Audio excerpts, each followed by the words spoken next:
उत्तराखंड की कर लेते हैं। उत्तराखंड की राज्यपाल रह चुकी बेबी रानी मौर्य अब विधानसभा चुनाव लड़ेंगी। बीजेपी ने उन्हें आगरा ग्रामीण विधानसभा सीट से प्रत्याशी बनाया है। टिकट मिलने के बाद न्यूज 18 से खास बातचीत में बेबी रानी मौर्य ने खुशी जाहिर की है और जिम्मेदारी निभाने का वादा किया है। और इसके अलावा बीजेपी प्रत्याशी ने दल बदलू नेताओं पर प्रतिक्रिया भी दी। सीधे बेबी रानी मौर्य जी से मैम बताइएगा, आपको आप उत्तराखंड की राज्यपाल रही, उसके बाद संगठन में आई और अब ये जिम्मेदारी कैसा महसूस कर रही हैं आप? देखिए, हम भारतीय जनता पार्टी के कार्यकर्ता हैं।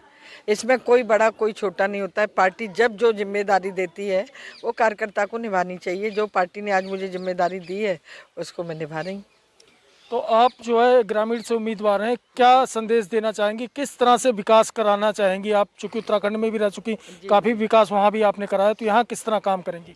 नहीं, देखिए, हमारी दोनों सरकारें, चाहे केंद्र सरकार मोदी जी की सरकार हो, चाहे राज्य सरकार योगी जी की सरकार हो, ये लोग हर समय संवेदनशील होके पिछड़ों के लिए, दलितों के लिए, गरीबों के लिए कार्य लगातार कर रही हैं और हम भी उसी लाइन पर चलेंगे, वही कार्य करेंगे। और मैं सबसे पहले तो अपनी भारतीय जनता पार्टी को बहुत बहुत बधाई देना चाहती हूँ। लोग बीजेपी छोड़ के जा रहे हैं, तरह तरह के आरोप लगा रहे हैं। 5 साल तक बीजेपी में रहे और अब छोड़ दिया, तो ऐसे में क्या कहना चाहेंगे? देखिए, ऐसे अवसरवादी नेताओं के लिए मुझे कुछ नहीं कहना, जो हर 5 साल बाद अगर पार्टी बदलते हों। उनका कोई धर्म नहीं है, कोई ईमान नहीं है। जहां उन्हें लगता है कि जहां मेरा भला कैसे होगा वो वहीं चल देते हैं। ऐसे नेताओं के लिए मुझे कुछ नहीं कहना, वो तो जनता सबक सिखाएगी उन्हें। बीजेपी की पहली लिस्ट को लेकर कांग्रेस नेता आचार्य प्रमोद कृष्णम ने न्यूज 18 से खास बातचीत की।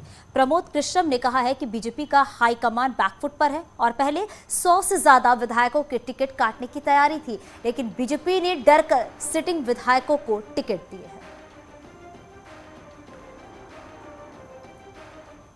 बहुत कम लोगों के टिकट कटे हैं, हालांकि जिनके कटे हैं उन्हें बड़ा मलाल भी है, लेकिन अधिकांश जगह बीजेपी ने अपने जो प्रत्याशी हैं उनको रिपीट किया है। इसके पीछे की वजह आपको क्या लगती है?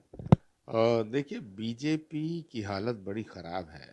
बीजेपी पर लोग भरोसा नहीं कर रहे हैं। बीजेपी हाईकमान ये बात जानता था, इसीलिए वो अपने 100 से ज़्यादा विधायकों के टिकट काटने के लिए तैयारी कर रहे थे।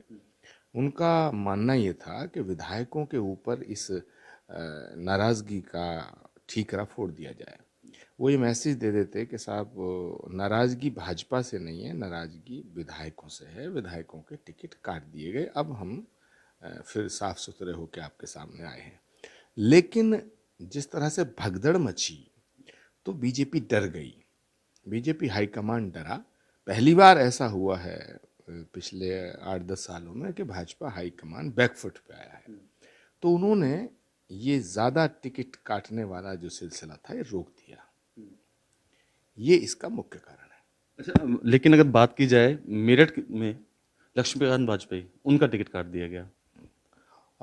लक्ष्मीकांत जी के आगे क्योंकि वाजपेयी लग रहा है, वो ब्राह्मण है, तो उनका टिकट भी काटा जा सकता है और उनका कद भी छांटा जा सकता है। पिछले बहुत दिनों से भाजपा जो है वो ब्राह्मणों के वरिष्ठ नेताओं के कद छांटने में लगी है, तो इसमें कोई आश्चर्य नहीं होना चाहिए। एक